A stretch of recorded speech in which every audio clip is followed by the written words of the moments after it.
సరస్వతి అనే సినిమా ఈరోజే రిలీజ్ అయింది. ఇది ఒక సింగిల్ మదర్ స్టోరీ.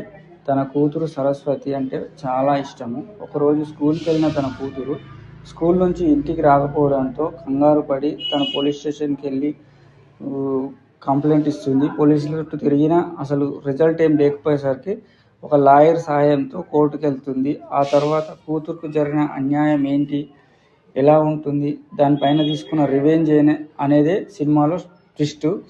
అసలు సరస్వతికి ఏమైంది అనేదే పెద్ద ట్విస్ట్. వరలక్ష్మి గారి నటన సినిమాలో హైలైట్ అని చెప్పొచ్చు. డైరెక్టర్గా కూడా మంచి ప్రయత్నం చేశారు. ఈ సినిమాలో ప్రకాష్ రాజ్, ప్రియమణి అండ్ రాధిక, శరత్ కుమార్, రావు రమేష్ వీళ్ళందరూ చాలా బాగా చేశారు. ఫస్ట్ హాఫ్ చివరిలో వచ్చే ట్విస్ట్ అందరిని ఆశ్చర్యపరుస్తుంది.